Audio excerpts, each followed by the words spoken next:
Bismillah, welcome back, Zoo Crew.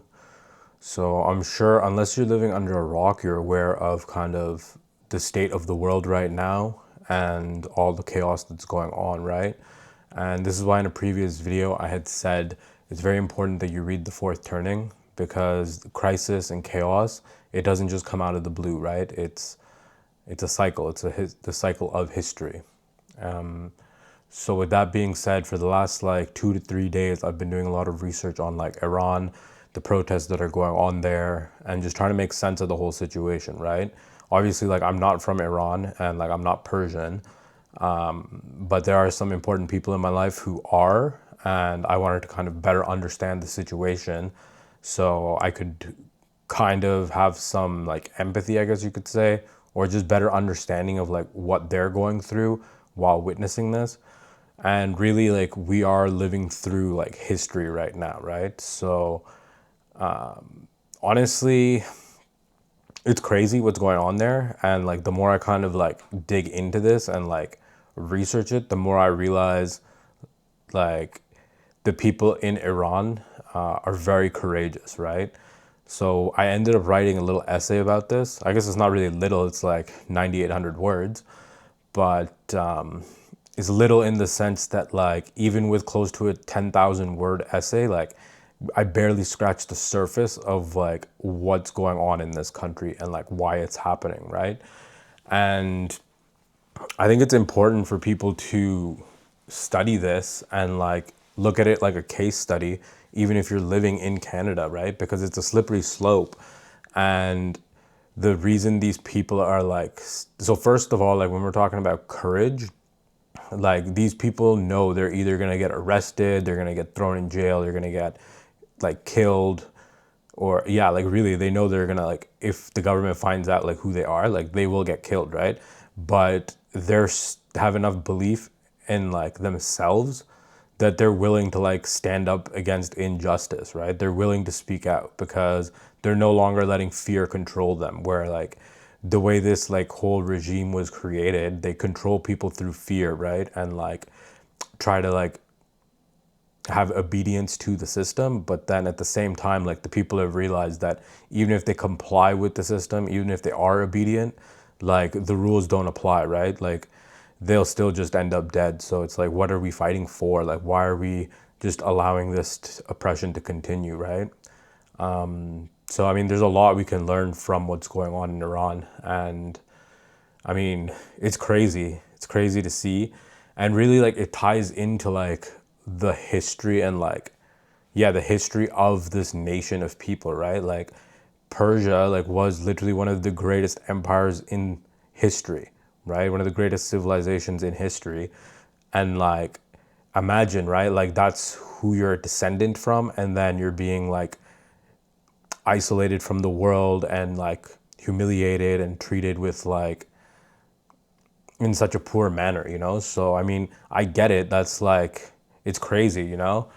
And I hope the people there come out of this stronger and united, you know?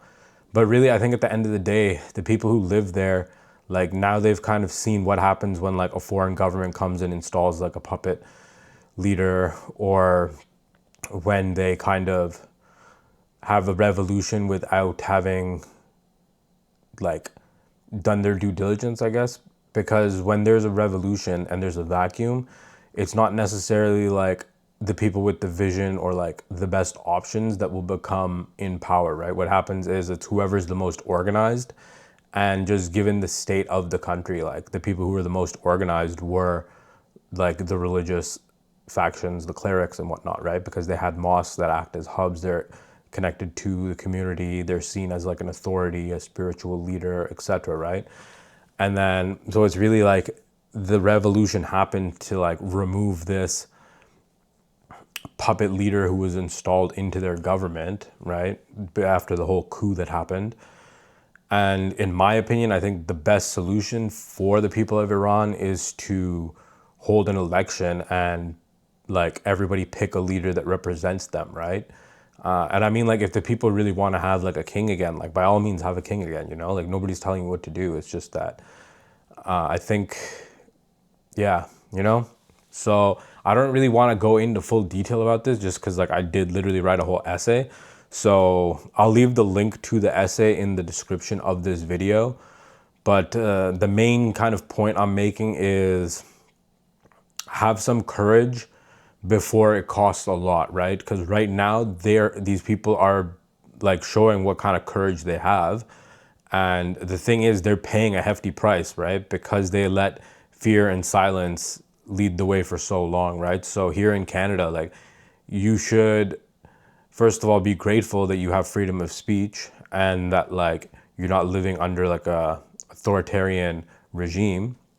But then you should also be willing to like question the things the government's doing and why society is the way it is, right? And then speak up, because right now to speak up against these things, it doesn't cost us much, you know? But if we refuse to speak up, who's to say we won't end up with our own authoritarian regime, right? So it's a scary world, but again, like if you understand history and the cycles of history, everything kind of makes sense, right? So if you can zoom out a little bit, you'll see the whole picture. And really, I guess that's the point, you know? So yeah, what a crazy world we live in. Also, I will be turning this essay that I've written into a video essay for those of you who don't like to read.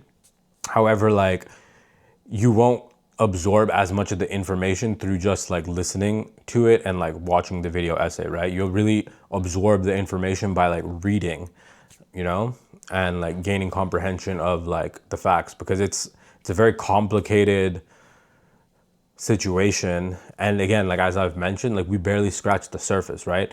I've written it in a way that it kind of explains the history, what led up to the revolution, all the kind of like key factors involved, and then like how we can look at this through the lens of like courage, Imam Ghazali, history of central banking, the fourth turning, right? So really it's gonna be like a case study. So the only thing is I didn't realize how long it will take to actually turn this into a video essay. So I was planning to have the essay turned into a video essay today, but yeah, it's a lot more work than I had initially anticipated, right?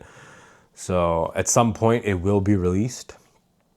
And I guess outside of that, like I'm pretty proud of myself for like having done the research for the last few days, getting like a pretty good understanding of what's going on and then like putting it into words, you know?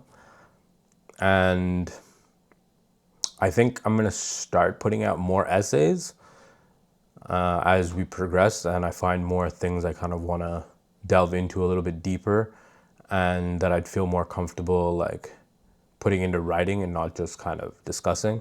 And I guess that'll be what ends up being the source material for the video essays, you know? But yeah, that's it for today's Zoo Crew. Go enjoy your weekend.